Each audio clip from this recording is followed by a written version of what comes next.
Jorge Nieto es cabeza de lista parlamentaria por Lima en Victoria Nacional. Le damos la bienvenida esta noche. ¿Cómo está usted, Jorge? Un gusto verlo.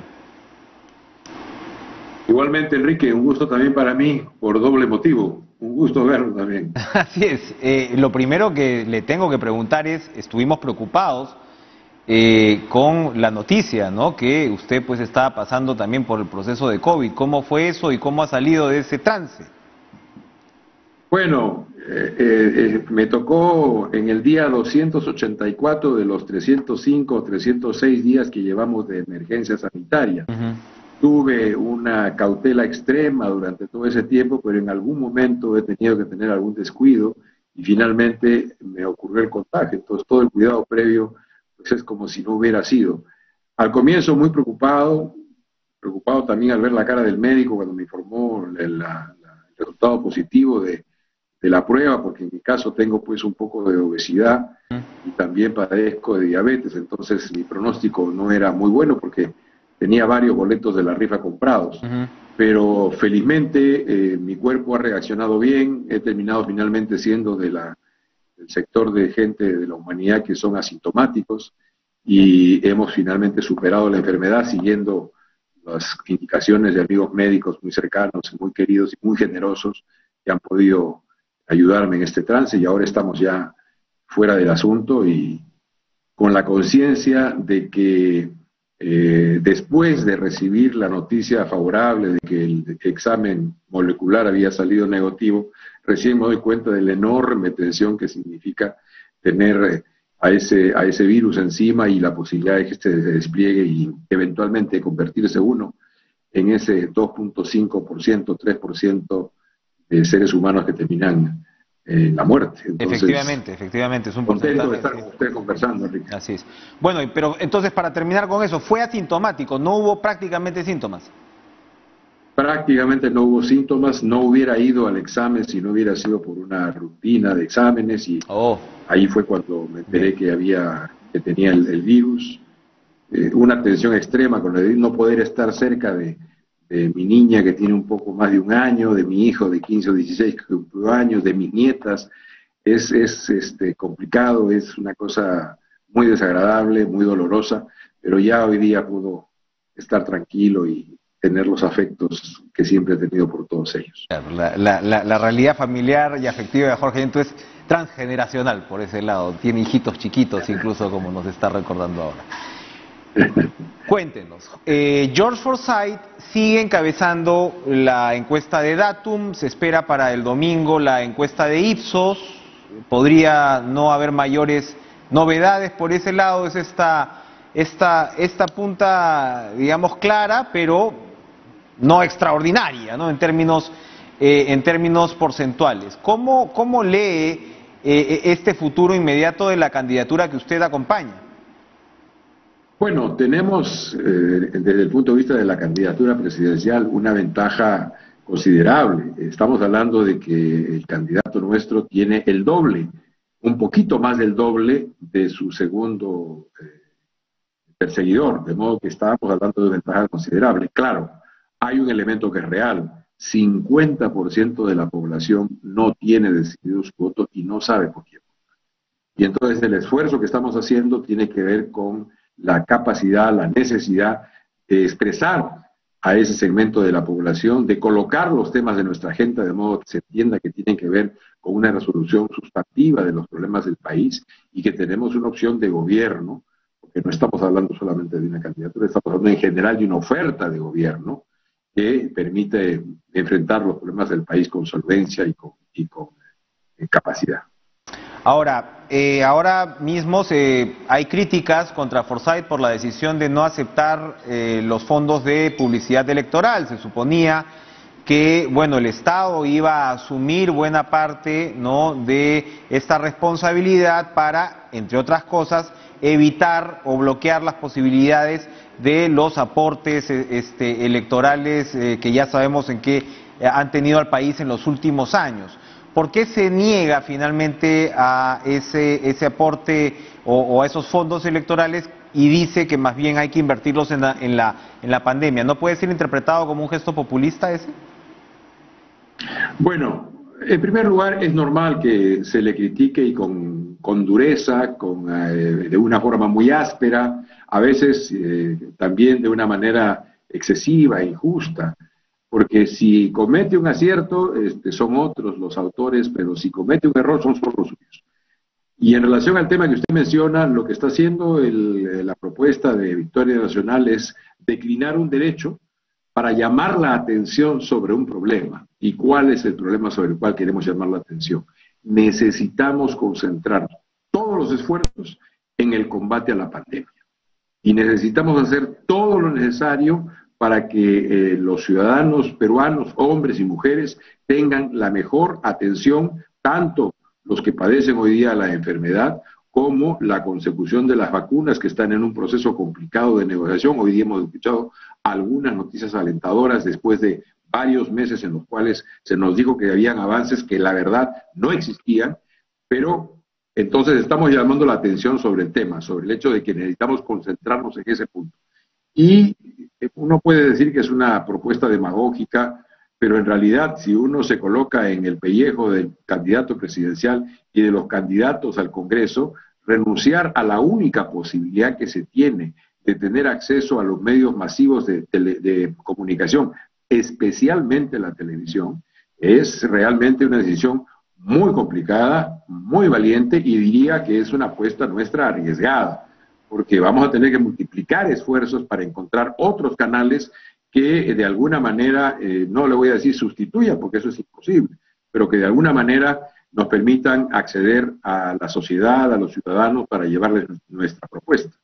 Creo que me está dando entre líneas que probablemente dentro del partido hubo cierto debate, ¿no?, en torno a esta decisión, pero efectivamente, ¿cómo van a suplir entonces esa falta de presencia en la televisión? Con trabajo, con imaginación, haciendo lo que estamos haciendo todos los días, combinando este medio, por ejemplo, que es muy útil para conversar con los distintos sectores del país. Yo tengo múltiples reuniones diarias a través del Zoom, pero también tengo, especialmente en las mañanas, muy temprano, desde las 6:30 de la mañana, conversaciones a través de las decenas, cientos de radios locales que hay en todo el país, y también en Lima, en las 4 zonas de Lima, radios que desde muy temprano están dando noticias, informando, convocando, invitando, y a las que generalmente vemos con cierto desprecio, pero que sin embargo tienen pues una llegada, un alcance con el ciudadano que nos permite estar, sobre todo con los sectores más desfavorecidos de la sociedad, haciéndoles llegar nuestra voz, nuestra propuesta, nuestra iniciativa. De modo que solamente hay la receta del trabajo y de la imaginación, querido Enrique. Nosotros, Jorge, hemos conversado a lo largo de los años en distintas circunstancias, bajo los distintos puestos que usted ha ocupado, cuando ha estado de un lado la trinchera, del otro. Sabemos que usted tiene, digamos, líneas muy claras, ¿no?, de hacia dónde debería ir el país, un país que no es nada fácil, por supuesto. Y en contraste, pues, se dice que el candidato Forsyth le falta experiencia, que era una suerte de envase vacío, dicen sus críticos, listo a ser llenado. ¿Por qué usted se suma a esta campaña? Usted acaba de decir que esto es una oferta de gobierno, en realidad más que una candidatura presidencial. ¿Por qué se suma a ella? ¿Cuál va a ser el acento de un eventual gobierno de Victoria Nacional? Es una oferta de gobierno, además de ser una candidatura presidencial y además de tener también candidaturas congresales como la mía propia, que voy con el número 1 en la lista de Lima de Victoria Nacional. ¿Por qué me sumo? Primero, porque hay que estar presente en una hora muy difícil para el país.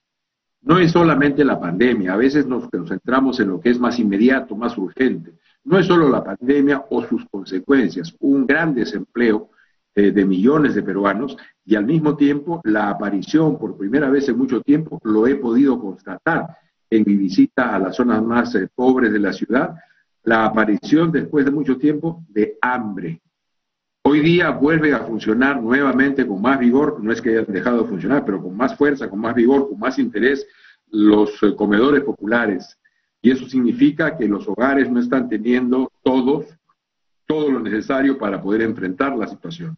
De modo que hay esta urgencia que nos copa, que nos llama la atención, que es lo que tenemos que atender de una manera urgente y con planes de acción inmediato, como los que estamos proponiendo en nuestra oferta de gobierno.